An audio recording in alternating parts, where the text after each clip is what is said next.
Leni Robredo. Our senior correspondent Anjo Alimario tells us why.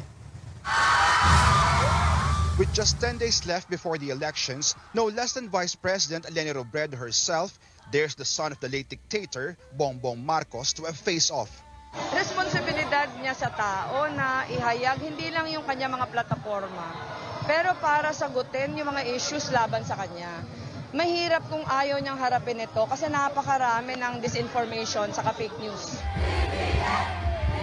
From his tax conviction, billions of pesos in unpaid estate tax, involvement during martial law, to his college degree, Marcos has been hounded by a number of issues, fighting attempts to kick him out of the presidential race.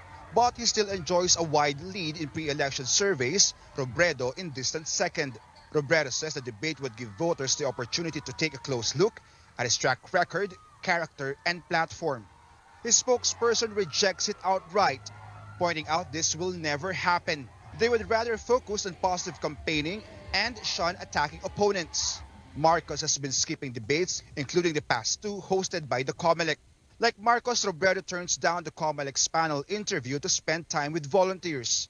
Kaming ibang kandidato, prinisinta namin yung sarili namin. Sa kanya, hindi nagkaroon ng gano'n na pagkakataon na yung mga issues na kinakaharap niya ay hindi magkaroon ng opportunity yung taong bayan para marinig kung ano talaga yung totoo. Another presidential candidate, Labor leader Leody de Guzman, says the debate would be more meaningful if he would be included to make sure that issues of the masses are given importance. Her running mate, Senator Kiko Pangilinan, also issues the same challenge to frontrunner, Davao City Mayor Sara Duterte. Dapat humarap si Sara. Dapat humarap si BBM. Silang dalawa. Kasi kami lumiligaw sa taong bayan. At pag lumiligaw, dapat humaharap para makilatis. Para magkaroon ng pagkakataon, malaman anong plano sa buhay ng 110 milyong Pilipino. Robredo continues with her Calabarzon tour, the region with the most vote-rich population. Over 9 million votes are up for grabs. Anjo Alimario, CNN Philippines.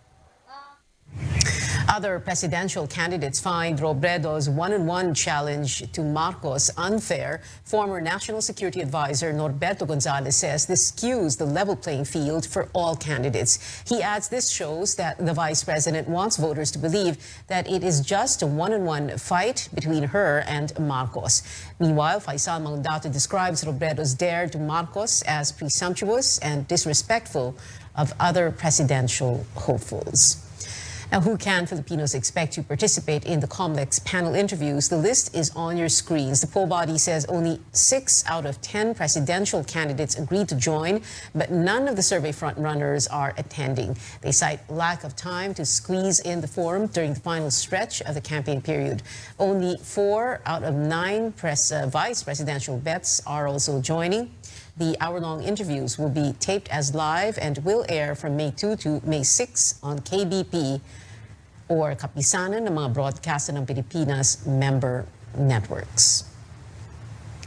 As COMELEC's initial probe into the debate mess develops into a full-blown investigation, one commissioner wants poll body spokesperson James Jimenez to be temporarily relieved of his duties. Commissioner Ray Bulay recommended that Jimenez and his deputy, Education and Information Department Director Frances Arabe, should temporarily stop their media exposure.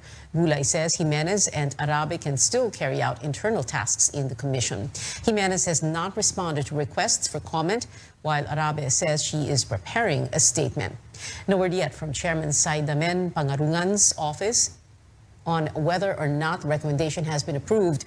Bulay earlier questioned the two officials for making a 15.3 million peso fund request to pay Impact Hub Manila, the company behind Vote Pilipinas. Vote Pilipinas failed to pay 14 million pesos to venue holder or to the venue for the debates, Hotel Sofitel, for the vice presidential and presidential debates that were supposed to be held on April 23rd and the 24th.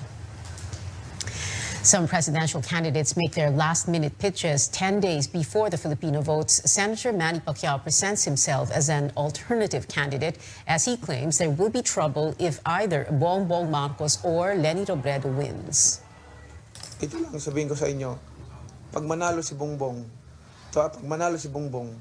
hindi matitigil yung kaguluhan. Hindi matitigil yun kasi buti kung papayag yung Dilawan. Kung manalo naman ang Dilawan, papayag kaya ang kabila. So, ganun na lang palagi ang politika natin dito. Hindi na tayo nakapokus doon sa economic growth and development sa ating bansa. Ang naapektuhan yung taong bayan. Senator Ping Lacson campaigns in Robredo's bailiwick, the Bicol region. He visited the provinces of Catanduanes, Albay, and the vice president's home province, Camarines Sur.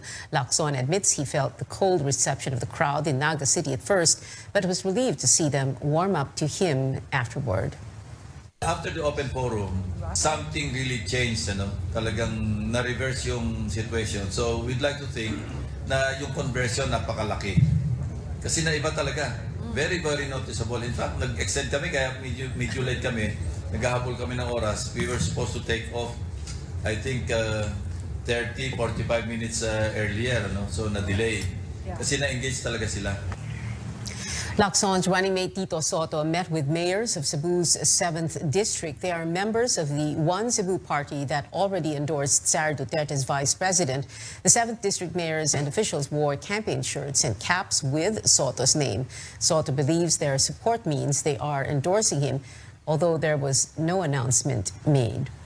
Senator Manny Pacquiao says he would only back out of the presidential race if he gets a sign from God. What is divine intervention supposedly telling him amid low survey rankings and calls to withdraw? CNN Philippines sat down with Pacquiao as part of an ongoing series of one-on-one interviews with presidential candidates. CNN Arcangel has the highlights of the in-private interview. Senator Manny Pacquiao is pushing through with his presidential bid despite calls for his withdrawal. A born-again Christian, Pacquiao believes God will help him win the biggest fight of his life. Alam mo, yung sinasabing sign ay mas pinatibay pa ng Panginoon yung paniniwala ko. Pinatibay pa ng Panginoon yung paniniwala ko na tuloy ang laban para ito for God and country ito. I know that God is with me and God will give me success. Yan yung ano ko kasi itong intention ko hindi naman para sa akin. Para ito sa taong bayan. Kung pagbibigyan lang nila ko, kung hindi lang pagbibigyan, sayang. Ang akin lang is sayang. Sayang yung pagkakataon. Whatever is the result come May 9, the 43-year-old Pacquiao says he will no longer return to the boxing ring. It was boxing that catapulted Pacquiao to worldwide fame and paved the way for his political career. If you ask me right now, ang feeling ko, nag-retire na ako eh. Nag-retire na ako. You will not unretire? Although pag sinabi kong, yes, retire, pero sa isip ko ngayon, 100% retire na ako. Ang tagal ko na sa boxing eh. At least, once upon a time, napagkaisa ko yung bansang Pilipinas. Napagkaisa ko, nailagay ko sa mapa yung bansa natin. If elected president, Pacquiao says his wife Jinky and mother Junisha will not hold any government position. He's also advising his children against entering politics anytime soon, even if two of his brothers currently have seats in Congress. Ang sinasabi ko sa kanila, tulungan niyo muna yung sarili niyo.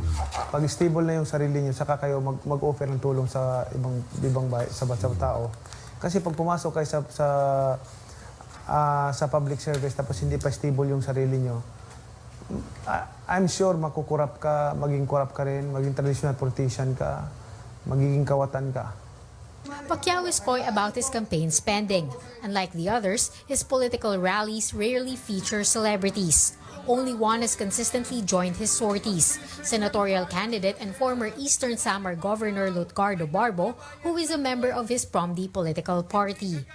Ako kasi, hindi ako yung todo-todo na gastosan dahil ang akin lang naman is honest na pagserbisyo. Kasi kung gastusin ko lahat ng pera ko, ganyan, pag ako naging presidente, siyempre babawiin ko yun. Ayaw ko maging kurap. Ayaw ko maging trapo. Throughout his boxing career, Pacquiao faced opponents much bigger than him.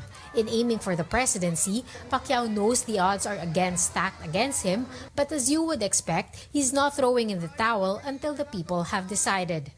CN Arcangel, CNN Philippines.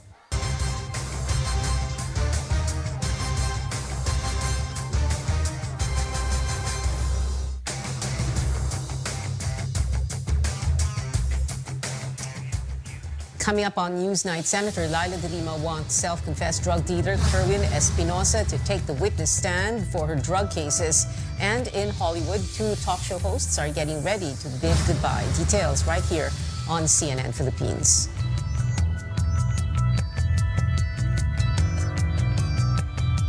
LG.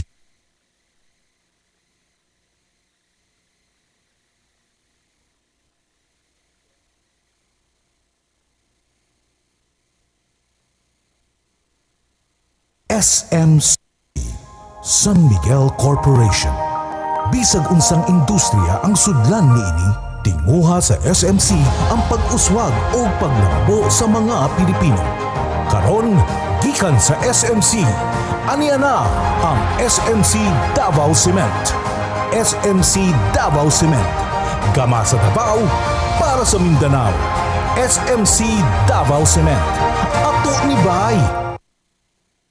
SMC San Miguel Corporation. Bisag unsang industriya ang sudlan niini, tinguha sa SMC ang pag-uswag o paglambo sa mga Pilipino. Karon, gikan sa SMC, aniya na ang SMC Davao Cement. SMC Davao Cement. Gama sa Davao para sa Mindanao. SMC Davao Cement. Ato ni Bay.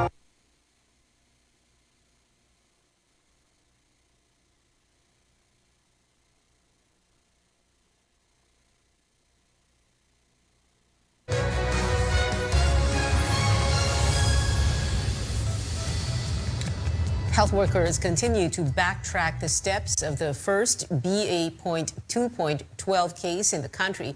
But with less testing efforts, is it safe to say that the new Omicron subvariant has not spread in the community? Caroline Bonkin reports.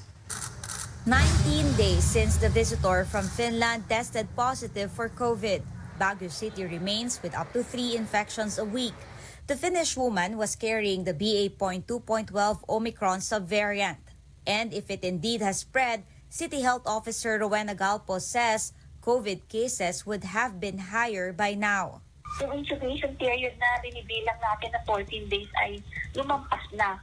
Sa mga contacts na na-identify natin, sana nag-manifest na rin sila. Kung talagang nag-spread na yun, there could have been indications already na nag-spread. But none, so actually there is no cause for alarm. The 52-year-old Finnish had 5 close contacts in Baguio City. 3 were tested for COVID, all negative. They were fully vaccinated. Malaking bagay yon. Nakamask sila. She also had 9 close contacts in Quezon City and 30 on the plane. The chief of the Philippine Genome Center says there are no signs the woman has infected others. We can completely discount the possibility, but that is very, very low. There seems to be no onward transmission. To monitor the exact trend of cases, testing is key, says infectious disease specialist Ron Jean Solante. But testing has declined significantly as COVID cases go down. During the peak of Omicron, more than 500,000 Filipinos were being tested every week. Today, it's just around 100,000 or even less. Number of tested has gone down because there are also less people that has the symptoms. People who have symptoms and only mild don't go for testing anymore. He adds, vaccinated people also tend to have shorter duration of symptoms. That's against the principle of testing. Why will you test when you don't have the symptoms? But Solante insists samples from infected international travelers should all be checked for variants. Recent DOH guidelines only recommend testing for clinical management and for groups at higher risk of infection, not for asymptomatics. With lower testing, the Philippine Genome Center has fewer samples to run, which means fewer people are being checked for variants. In a statement, the DOH says the observed increase in cases per 100,000 people was small and not sustained and could have not led to any sustained increase in hospital admissions. Caroline Bonkin, CNN Philippines. Cases may be spreading faster here in Metro Manila, which is now classified as low risk from very low risk for COVID-19. The Okta Research Group says the reproduction number, or the number of people a single case can infect, is slightly up from 0.62 to 0.71. Reproduction number must be less than 1 to say transmission is on the decline. The health department notes hospitalization remains low, but warns the public not to be complacent. That's because another surge may happen in the run-up to the May 9 polls. But Metro Manila will remain under alert level 1 on election day, as well as the areas on your screens. This will take effect from May 1 to May 15.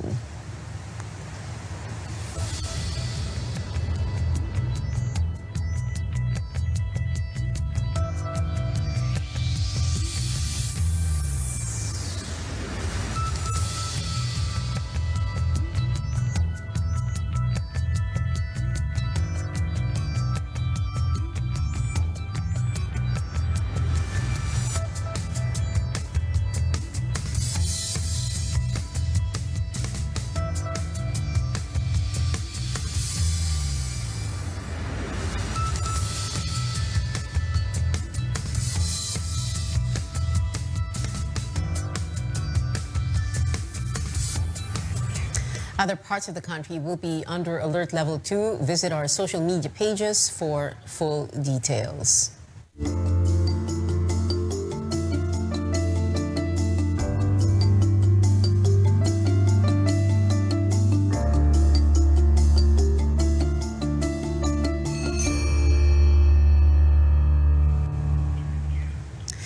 Apart from having to fight for their ancestral lands, indigenous communities also face broken promises made from one administration to the next. Some unfulfilled promises are costing indigenous people their lives. Tristan Nadalo spoke to some leaders of the Dumagat tribe in Rizal province in this report on Sectors on the Sidelines. It takes time and effort to reach the Dumagat communities of Rizal province.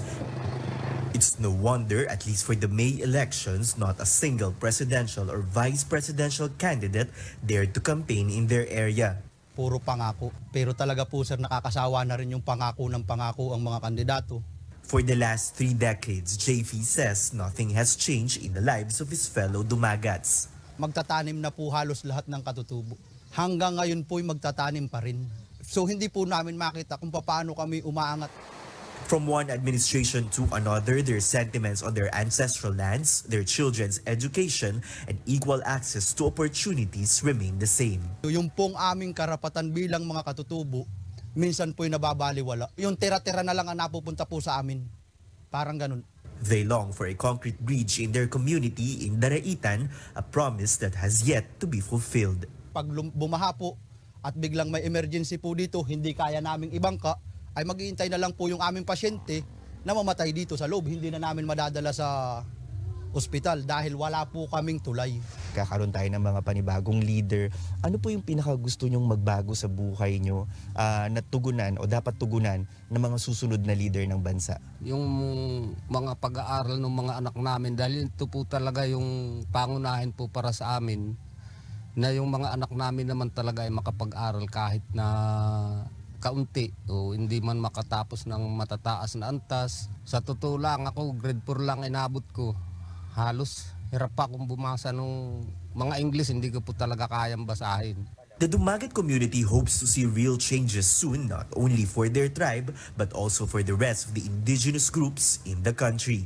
Kami namang maliliit ang inyong pagpukusan dahil sa totoo lang, mas marami po ang mahirap kaysa sa mayaman dito sa Pilipinas. Mas marami po ang naghihirap katulad naming mga katutubo. Tristan Nadalo, CNN Philippines, Rizal Province.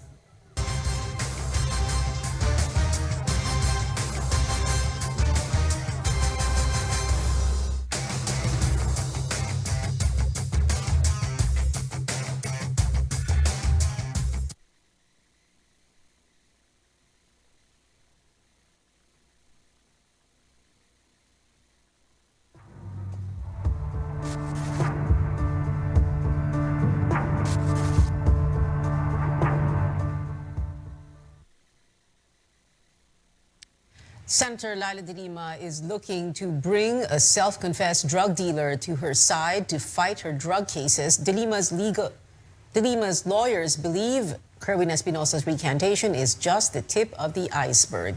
Amor Santos has that story. The truth is finally coming out. These were Senator Laila de Lima's words, according to her spokesperson, when she learned Kerwin Espinosa took back his testimonies against her. In 2016, the alleged drug lord joined the chorus of other inmates in linking the former Justice Secretary to illegal drugs. Magkano ang kabuuang pera na ibigay mo na para daw kay Ma'am Laila? Nakumpleto ko yung sinabi ni Ronnie na magbigay ako ng 8 million before mag-eleksyon. Wala naman akong hinihingi kasi yung sa area ko, wala namang problema doon sa takbo ng negosyo ko sa droga. More than 5 years later, Espinosa is singing a different tune. May God forgive you for all your sins, and may God forgive you for all your lies about me. And I forgive you. Maraming salamat po. In a counter affidavit, he admitted to making stories up due to threats from the police who supposedly coerced him to pin down De Lima. The senator's camp is now leaning toward presenting him as a witness for the defense, and Espinosa's lawyer said his client is willing to do so. The camp of De Lima adds it may soon file a supplemental pleading at the Court of Appeals, citing Espinosa's about-face and securing the dismissal of one of her 2 pending drug cases. But the prosecution maintains it does not need Espinosa's testimony to prove the senator's guilt. Justice Secretary Menardo Guevara adds Espinosa has to prove that his sworn statements were made under threat or he may be held liable for perjury for lying under oath. I presided a hearing and it was an open hearing, a public hearing that everybody was free to talk. And they were placed under oath. They were administered their oath. So ang assumption at the time, they would tell the truth and they told the truth. Senator Bato de la Rosa, chairman of the Committee on Public Order and Dangerous Drugs, said he might call for a hearing on the issue. But Espinosa's lawyer notes his client has pending criminal cases in court. As calls mount for De Lima's freedom, the re-electionist hopes her other accusers would speak up and end her 5-year ordeal in detention. Amor Santos, CNN Philippines. Straight ahead on Newsnight, we run through what pageant fans can expect in tomorrow's much-awaited Miss Universe Philippines Coronation Night. And this one's for K-pop enthusiasts. The collaboration between Psy and Suga of BTS is out. A sneak peek when we come back.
Welcome back to CNN Philippines. Just one day left until Beatriz Luigi Gomez passes the crown to the new Miss Universe Philippines.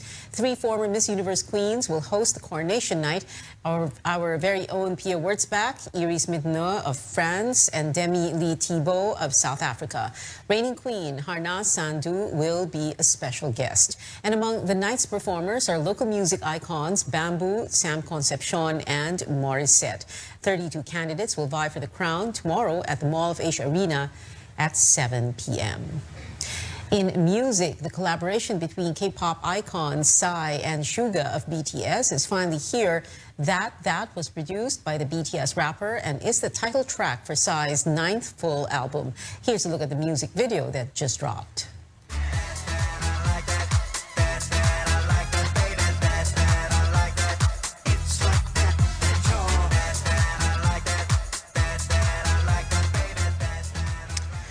Psy's 12-track album, Psy 9th, was released alongside the video. The artist first found global fame with his viral 2013 hit, Gangnam Style. And that is it for now. Join me again on News.ph at 7 p.m. I'm Pia Ontiveros for Newsnight, where we go above and beyond the headlines.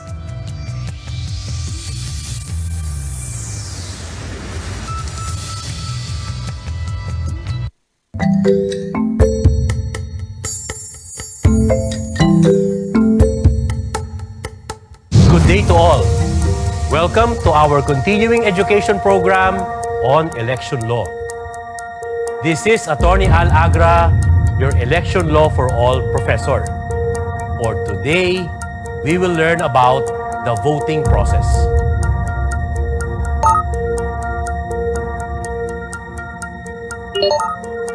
In observance of health protocols, voters must go through a health check. Paalala lamang sa lahat, kahit pa ang temperatura mo ay 38 degrees, ikaw ay maaring bumoto sa isolation place. Then the voter approaches the voter's assistance desk to check if his or her name is listed under a clustered precinct. Tapos, pupuntahan niya ang Electoral Board or EB. Ia-announce ng EB chair ang kanyang pangalan. Maaring may mag-challenge sa kanya na kapwa-botante o watcher on 2 grounds. Kung siya ay illegal na botante or siya ay may ginagawang illegal. The EB chair will then hand over the ballot inside a secrecy folder and a marking pen to the voter. The voter votes by fully shading the ovals across the names of candidates and party list organizations. Hindi dapat lagyan ng pangalan o anumang marka ang balota. Ang botante at hindi membro ng EB ang maglalagay ng balota sa vote counting.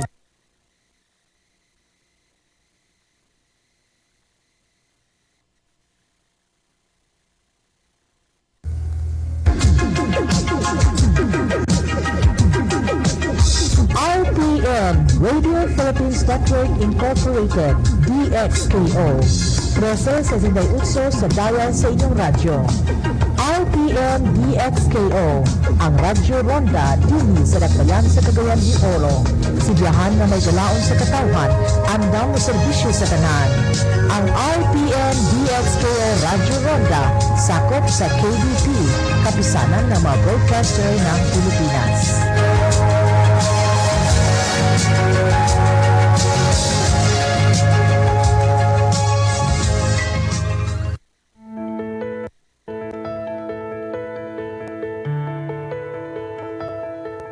Not only can bugs leave an itchy patch, but they can also cause life-threatening conditions like anaphylaxis, as well as lethal illnesses like dengue or even malaria. In this episode, we discuss how to treat insect bites and stings and anything in between, as well as how to get rid of pests that pose risks to our health. I'm Dr. Freddy Gomez, and welcome to MedTalk Health Talk on CNN Philippines.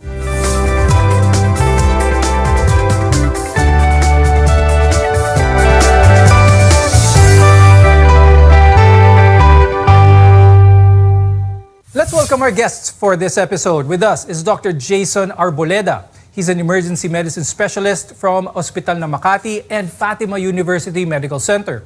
Also with us is Dr. Jarla Golmatico Flores. She's the chair of Public Relations and External Affairs of the Philippine Dermatological Society. Let's start our discussion with mosquitoes, which is very common sa Pilipinas because the tropical weather here in our country. It's characterized by warm temperatures and rainfall where mosquitoes like to live.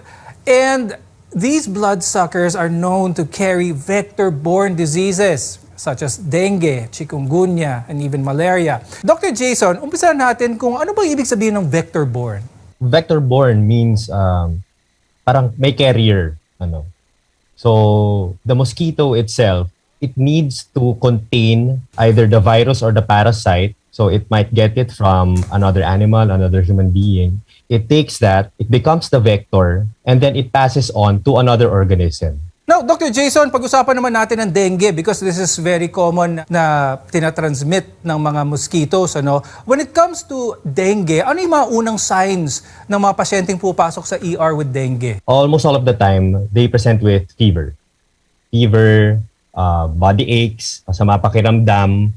Yun usually yung mga unang nararamdaman ng mga pasyente na may dengue. Yung mga nose bleeding, yung mga nahihilo, later na yan eh. Pero ang pinaka-una talaga nila nararamdaman, most of the time, is the fever. Dr. Jarla, could you talk about the mosquito bites? I'm sure a lot of our viewers have experienced this, but just to be clear, what does a typical mosquito bite look like and how should this be handled? Usually, the mosquitoes and even ticks, they're attracted to the skin odors and the carbon dioxide that we usually exhale. So they usually use heat and movement, even the visual cues from us as humans. That's the time they think that you're a possible host. Now, when you see a mosquito bite, this would usually look like a round, a puffy bump forming. In small cases, they usually have small dot on the center. So it's quite red, sometimes it's hard, and there is a small amount of swelling. When it comes to the mosquito bite, one common symptom with this, it's very itchy. What are the risks of those who keep on scratching a mosquito bite? Usually the patients would tend to scratch it until the itchiness would go away. But the thing is that if you keep on scratching it, you might cause what you call the id reaction. When you say id reaction, there can be an itchy or redness on the part that is not bitten by the mosquito. So usually we don't really advise patients to keep on scratching it, or it may cause opening of your skin that might cause another problem, which is bacterial infection. The next insect on our list, ants. These are bright red ants and they have a sting in their bite equivalent of being burned by a hot object.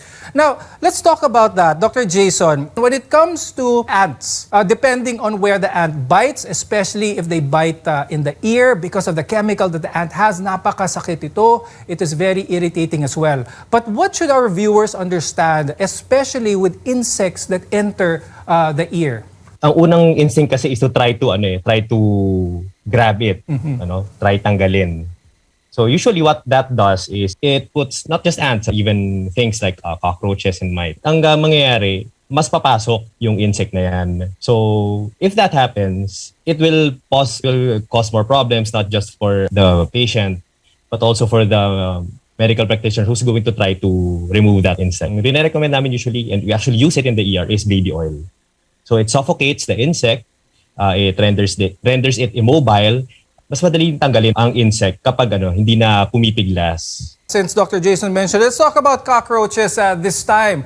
Dr. Jarla, when someone is bitten by a cockroach, is there a distinct look to this, especially when someone probably was bitten while asleep and then they just see a mark there? Is there anything that our viewers should be wary about, especially with larger insects like a cockroach bite? Usually they have to remember that the most common sites of the cockroach bites would be on the mouth, fingers, face, hands, and feet. Why? Because these are the areas that we usually use for eating, and then the residues would usually be found on those areas. So that's why the cockroach would, tend to go to that area and then tend to bite you. Because if there are no food residues, usually the cockroach won't really that bite.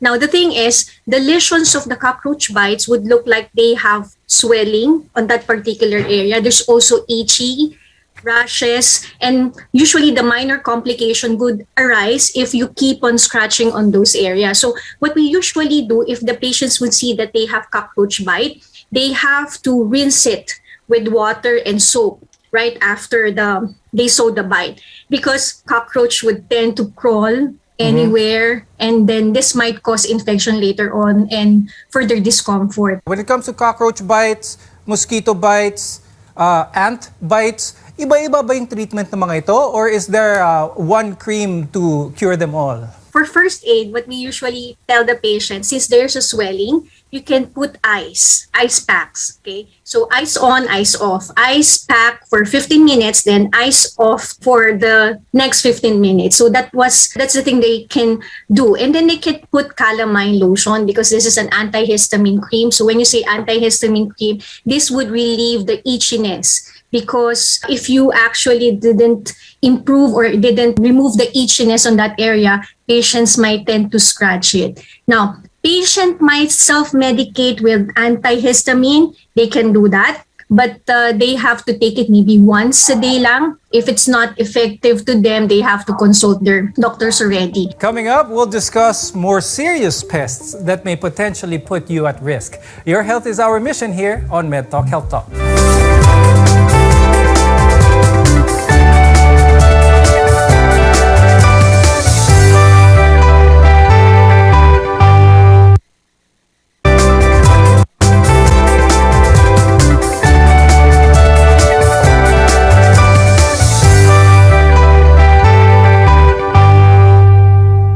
I'm Dr. Freddy Gomez, and welcome back to MedTalk Health Talk, where caring is our calling. Today, we're talking about insect bites and other house pests that pose risks to our health. Now, there are many species of bees, wasps, and even hornets in the country, and it's good to know that they will not sting you unless provoked. Getting stung by these creatures can be very painful, and for some, even lethal if they are allergic. It's best to stay away from hives and nests to avoid any stinging. Kapag ang isang tao ay nakagat, those who are stung with this, what should their first aid treatment be? First, try to clean the wound. Soap and water. Some bees leave their stinger on the skin. So actually the bee dies the bee might die when it stings, because may iwan, basically na-open, naiwan yung stinger. So that stinger should be removed. Otherwise, it will continue injecting venom into the body. Once the wound is clean, you can apply topical ointments. Pwede kasi magkaroon ng what we call envenomation. These insects have venom which may cause fatal allergic reaction called anaphylaxis. What are some of the distinct symptoms that a person is undergoing anaphylactic reaction, Dr. Jason? Anaphylaxis can be manifested in a lot of ways. Ang pinaka-common dito would be nagkakaroon ng maraming rashes yung patient. Another symptom would be difficulty of breathing. Nahihirapan huminga. Basically parang napupuno yung lalamunan. Actually, that's a danger sign. Ibig sabihin, nagko-close up na yung yung airway, at hindi na makakahinga yung patient unless something else is done. Other symptoms for anaphylaxis, surprisingly, vomiting, diarrhea. Pwede rin magkaroon ng chest pains. So, if a patient that's stung, or actually, any other allergen, exposed to any allergen, experiences those symptoms, they should go to the emergency room. Now, Dr. Jarla, aside from anaphylaxis, there's also a condition called Stevens-Johnson syndrome. Can this also be caused by insect stings, or are other factors involved in this? Your skin generally would have redness, okay? And then usually if it's not treated earlier, it can cause blistering, and then there would be peeling off your skin, or what we call the epidermal attachment. So if it's more than 30% already, we call that toxic epidermal necrolysis. So this is quite an emergency case for dermatologists, because we have to treat it right away. Otherwise, we couldn't prevent the complications arising from this hypersensitivity reaction. Since we're talking about a lot of these insect bites, one of the really common ones here in the Philippines are bed bugs, or ang surot. So when it comes to these bites, are there distinct characteristics of a bite from bed bugs? Because more often than not, we won't be able to observe if a bed bug does bite one of us. It's quite itchy, no? When you are usually bitten by the bed bugs. Usually, they would just stay as papullovesicles or papules or vesicles. But if you keep on scratching it, they would become what you call the will hive or parang urticarial papules. So pag sinabi mo ng urticarial papules, para siyang hive yung nagmapa-mapa na dun sa area. So kaya nga usually we tell the patients do not scratch it because the tendency is that, the swelling would try to spread on the area of the skin, and this may cause further problems in the skin later on. Make sure that you change your linens, your beddings at least every week. Okay, so they have to clean it, especially the linens, the beddings, because that's where the bed bugs would usually want to stay. Now let's move over to snakes. Here in the Philippines, there are a lot of snakes, venomous and non-venomous ones as well. But it's also good to know what to do in case you are presented with one and if you are bitten by one for that matter. What should our viewers do when it comes to snakes? Well, if you're bitten by a snake, the first instinct is to try and capture the snake. Okay, that's a very bad idea because you might not be able to know if that snake is poisonous or not. So if you want to identify it in this day and age, almost everyone has a smartphone. Picturean nyo, leave the snake wrangling to the professionals. Pwedeng gawin sa wound. First is to clean it with some soap and water. If there's bleeding, apply some pressure on it. Dun sa mga ginagawa na sisip-sipin o kaya hihiwaan tapos papaduguin. Okay. Hindi totoo yun. That causes more harm, more problems down the road for medical practitioners who will treat the patient. Okay.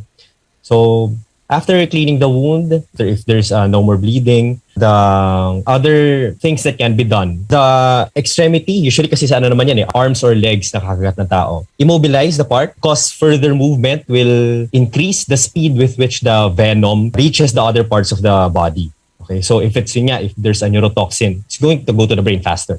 We can put what we call a constriction band, for those who are familiar with being drawn ng blood, di ba? Parang may naglalagay yung kumukuha ng blood, may ginalagay siyang masikip. Coming up, we'll continue sharing tips on how to keep yourself and your home pest-free. You're watching MedTalk Health Talk. We'll be right back.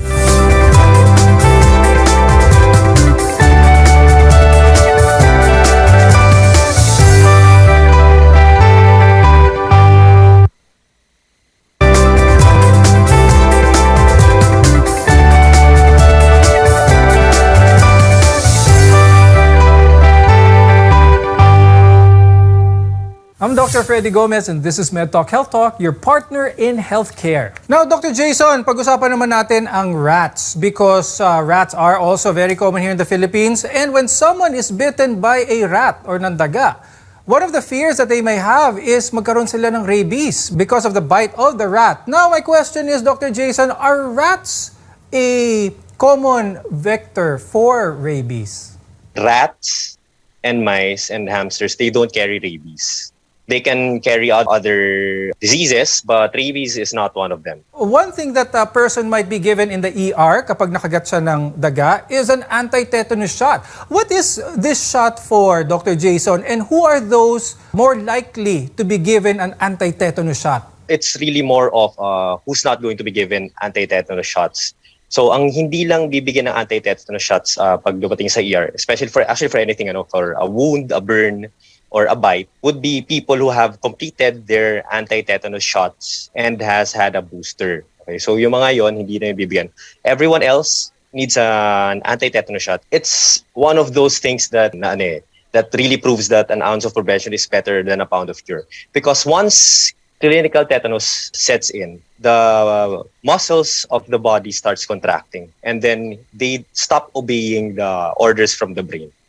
So once the muscles for eating, yung mga mouth muscles natin, or once the muscles for the for breathing. They stop obeying the brain, and they contract on their own. That's going to be lethal. Now, Dr. Jala, when it comes to our skin and kapag ito ay exposed to insects, insect bites for that matter, what is a good way to manage this that people can do at home, parents can do this at home that is safe for children as well, while still maintaining that level of safety? To prevent naman the insect bites or insect infestation, of course, number one is hygiene. They have to make sure that their body, before going to sleep, they have to make sure that there is no food residue. They have to wash themselves properly.